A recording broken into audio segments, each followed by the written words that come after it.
Chapter 1 ಹಾಗೂ toxic ಸಿನಿಮಾಗಳ shooting ವೇಳೆ ಸಾಕಷ್ಟು ವಿವಾದ ಹುಟ್ಟುಕೊಂಡಿತ್ತು.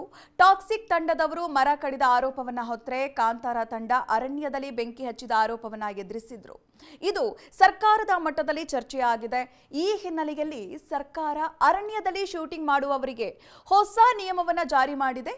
ಇನ್ಮುಂದೆ ಅರಣ್ಯ ಪ್ರದೇಶದಲ್ಲಿ ಸಿನಿಮಾ, ಸಾಕ್ಷ್ಯಚಿತ್ರ, ಧಾರಾವಾಹಿ ಸೇರಿದಂತೆ ಏನೇ ಶೂಟಿಂಗ್ ಮಾಡಿದ್ರು ಕಡ್ಡಾಯವಾಗಿ ಸರ್ಕಾರದ ಅನುಮತಿ ಪಡೆಯಲೇಬೇಕು ಅಂತ ಅರಣ್ಯ ಸಚಿವ ಈಶ್ವರ್ ಖಂಡ್ರೆ ಸೂಚನೆಯನ್ನ ಕೊಟ್ಟಿದ್ದಾರೆ. ಚಿತ್ರೀಕರಣಕ್ಕೆ ನಿಗದಿತ ಶುಲ್ಕ ಕಟ್ಟಿಸಿಕೊಂಡು ಉಪ ಅರಣ್ಯ ಸಂರಕ್ಷಣಾಧಿಕಾರಿಗಳು ಅನುಮತಿಯನ್ನ ನೀಡ್ತಾ ಇದ್ದಾರೆ. ಇದಲ್ಲದೆ ಸ್ಥಳೀಯ ಮಟ್ಟದಲ್ಲೂ ಅಧಿಕಾರಿಗಳು ಅನುಮತಿಯನ್ನ ಕೊಡ್ತಾ ಇದ್ದಾರೆ. ಇದರಿಂದ ಅರಣ್ಯ ಪ್ರದೇಶದ ಗೌಪ್ಯ ಮಾಹಿತಿ ಹೊರ ಜಗತ್ತಿಗೆ ಬಹಿರಂಗವಾಗುವ ಸಾಧ್ಯತೆ ಇರುತ್ತೆ. ಅಷ್ಟೇ ಅಲ್ಲ, ಪರಿಸರ ಹಾಗೂ ಜೀವ ವೈವಿಧ್ಯಕ್ಕೂ ಧಕ್ಕೆ ತರುತ್ತೆ.